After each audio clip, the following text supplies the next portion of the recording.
नमस्कार दोस्तों, मैं हूं हर्ष कुमार गौड़ और आप देख रहे हैं मेरा यूट्यूब चैनल हर्ष ERT में आप लोग का स्वागत है। और मैं आज बताने वाला हूं रस, छंद और अलंकार जो कक्षा 10 और 12 के बोर्ड परीक्षाओं में पूछे जाते हैं, वो भी हिंदी सब्जेक्ट से। ये रस 2 नंबर का होता है, छंद 2 नंबर का होता है, अलंकार 2 नंबर का होता है। तो मैं इसको विस्तार से बताऊँगा, आप अच्छे से सुनिएगा और इसको याद कीजिए। बोर्ड की परीक्षा में लिखिए, 6 से 6 नंबर मिलेंगे इसमें। तो चलिए वीडियो स्टार्ट करते हैं। तो चलिए, सबसे पहले आता है हास्य रस। रस की शुरुआत करते हुए सबसे पहले आता है हास्य रस। इसको बता रहा है, किसी पदार्थ या व्यक्ति की आकृति, वेशभूषा, चेष्टा आदि को देखकर सहृदय में जो विनोद का भाव उत्पन्न होता है, मतलब जागृत होता है, उसे हास्य कहा जाता है। यही हास्य जब विभाव, अनुभाव तथा संचारी भावों से पुष्टि हो जाता है तो उसे हास्य रस कहते हैं, कहा जाता है। उदाहरण में, गोपियाँ बाल कृष्ण को बाल बना, वृप भावन के भवन चली मुस्काती, वहाँ उनके निज सजाने बता रही, उसके गुणों को बतलाती, स्वागत में उठ राधा ने जो निज कंठ लगाया तो वे थी उठाती, होली है कह के भी सब भेद बताकर खूब हंसती। तो चलिए अब करुण रस की ओर आते हैं। बोर्ड में केवल ये कहता है कि हास्य रस अथवा करुण रस की परिभाषा देते हुए लिखिए। ये इस दोनों में से कोई भी आप लिख सकते हैं, जो भी आपको अच्छा आसान लगे वो याद रहे। तो चलिए करुण रस की ओर चलते हैं। जब प्रिय व्यक्ति या मनचाही वस्तु के नष्ट होने या उसका कोई अनिष्ट होने पर हृदय शोक से भर जावे, तब करुण रस जागृत होता है। इसमें विभाव, अनुभाव तथा संचारी भावों के मेल से शोक अस्थायी भाव का जन्म होता है। उदाहरण में, मेरे हृदय के हर्ष हा, अभिमन्यु अब तू है कहाँ। तो चलिए अब आता है अलंकार। इसमें भी वही रहता है, मतलब उत्प्रेक्षा अलंकार अथवा उपमा अलंकार की उदाहरण सहित व्याख्या कीजिए, परिभाषा दीजिए। तो सबसे पहले उत्प्रेक्षा अलंकार को बताते हैं, जो आपको अच्छा लगेगा वो बोर्ड की परीक्षा में दोनों में से एक लिख सकते हैं।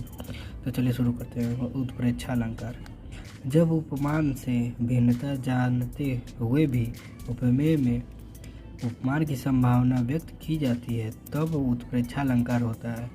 इसमें प्रायः मनु, जानो, मनो, मनहु, जनु, जानो, निश्चय जैसे शब्दों का प्रयोग किया जाता है।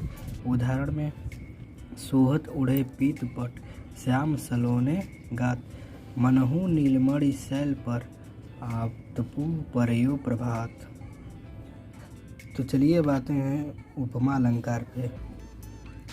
जब किसी व्यक्ति का वर्णन करने के लिए उससे अधिक प्रसिद्ध वस्तु से गुण, धर्म आदि के आधार पर उसकी समानता की जाती है, तब उपमा अलंकार होता है। अन्य शब्दों में जहाँ पर उपमेय की उपमान से किसी समान धर्म के आधार पर तुलना की जावे, वहाँ उपमा अलंकार होता है।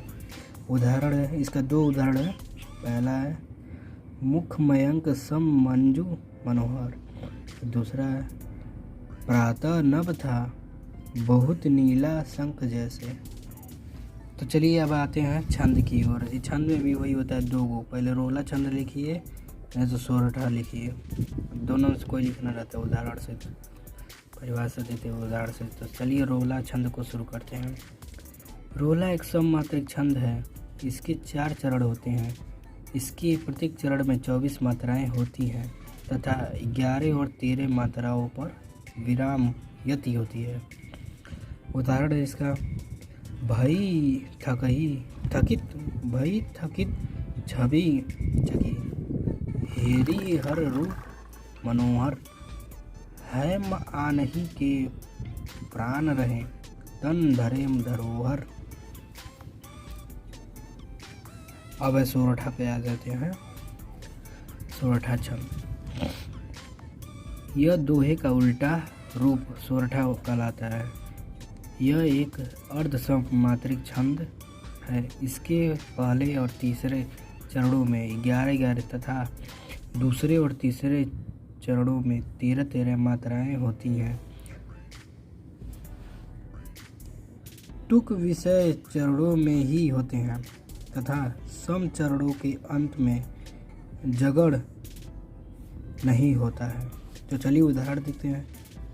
नील सरोरु श्याम, इसमें देखिए 11 मात्राएं होती है प्रथम चरण में।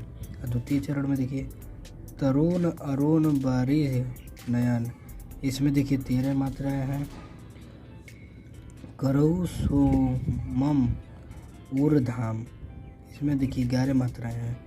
सदा क्षीर सागर शयन, इसमें है 13 मात्राएं। इसमें दिखा दिया है कि मतलब पहले और तीसरे चरणों में 11-11 मात्राएं तथा दूसरे और चौथे चरण में 13-13 मात्राएं होती हैं। तो देखिए इसमें पहले चरण में 11 मात्राएं और तृतीय चरण में 11 मात्राएं और द्वितीय और चतुर्थ चरण में 13-13 मात्राएं होती हैं। वीडियो लास्ट तक देखने के लिए धन्यवाद।